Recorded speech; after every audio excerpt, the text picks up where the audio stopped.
Hi guys, so we're going to cover excursions today. So that's one area that we think maybe not everyone quite knows the process about it. So the first thing to do when you're planning an excursion is obviously think about what your kids on session are interested in at the moment. So you want to kind of tie it into their learning as well. Doing seasonal things is really great though. So we can only do strawberry picking in strawberry season. So great tying that into the curriculum somehow. So the first thing you should do is actually let the rest of the centre know, because people in other sessions might want to come along too, and it's a great way to kind of build those bonds across sessions if we can invite the whole centre to the excursion. So putting it on Facebook and email is a really, in common book, great first step. After that, you really need to make sure that you let any regular visitors know that it's coming up. So people who are waiting for a welcome talk, who aren't a member yet, who aren't on your distribution list, you really do need to let them know early, especially if maybe they come every fortnight or something, just so that they don't get missed out. Next step is to check your supervision levels. So if you're doing an excursion that is near water, it needs to be one adult to every 2 children. So we're pretty lucky that's something that we can do fairly easily at Playcentre, but just think about that in terms of your planning and making sure that if you've got 5 families with 1 adult and 3 kids, have you got enough other families coming who only have maybe 1 child, just to make sure that those ratios work.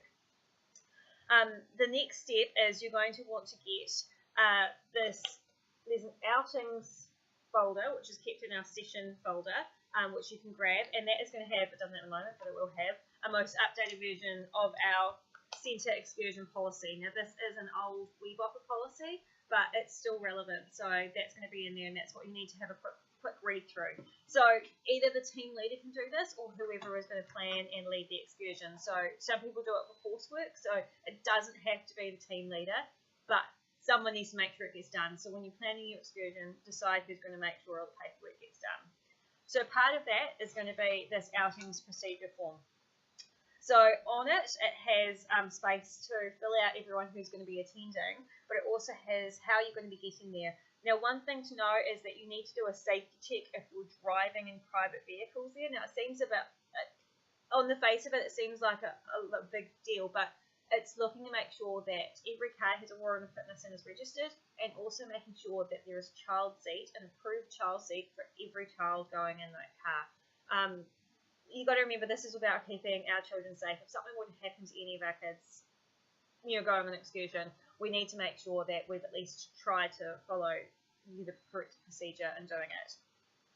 On the back of the form, so it's just one page, but double-sided, it has room for you to put risks and hazards. So you're going to be thinking of things like water, you're going to be thinking kids getting lost, cars on roads, strangers. That could be different everywhere you go. Now, back in this outings folder, it has some examples of different places people have gone on excursions and the risks and hazards that they have thought about and associated with those places. So it is worthwhile having a quick look at that as well, and it just helps jog your memory. Now, you should be doing this in advance of your excursion, is planning the hazards and also making sure you look at people's cars. So if there's any problems, it's planned in advance. I like to do it, and then I email out all the information about the excursion. So we were meeting, what time, and all the hazards all in one email. So it's all together. So what you could do is just write all the email, print it out, and attach it to this form. You don't have to use this in the back. We just need to make sure it's done. Once you kind of filled in the forms, you need to make sure that you put a note up on our public Facebook page on the day or the day before that we are going to be out on an excursion, just so that any visitors who may be thinking about coming, that just gives them another way that they can actually see whether or not we're going to be here. The other one is we have a sign at centre. It's a laminated sign, and you can it's always sitting by the sign-in desk, and you can just rub out and write with a whiteboard marker who's going, who people can call if they need to get hold of anyone, and when we'll be back. So people know if someone turns up with a courier at the centre, they can say, okay, these guys are out on an excursion, but they'll be back tomorrow. So just all of that kind of information. Whoever is in charge of the excursion needs to be coming to Playcentre. They can put that sign up, they can pick up the first aid kit, and they can make sure we've got this form. This form also acts as our sign-in sheet, so this is what Vanessa uses for our bulk funding. I think that's everything. These forms are not only going to be in this outings folder, you'll also find extra in the back of your session folder. Now, I have heard that there may be a new form coming from hub or federation, and if that's the case, then we'll make sure that the new forms are photocopied off and put in the folder, but I think primarily they're going to cover what's on this form already.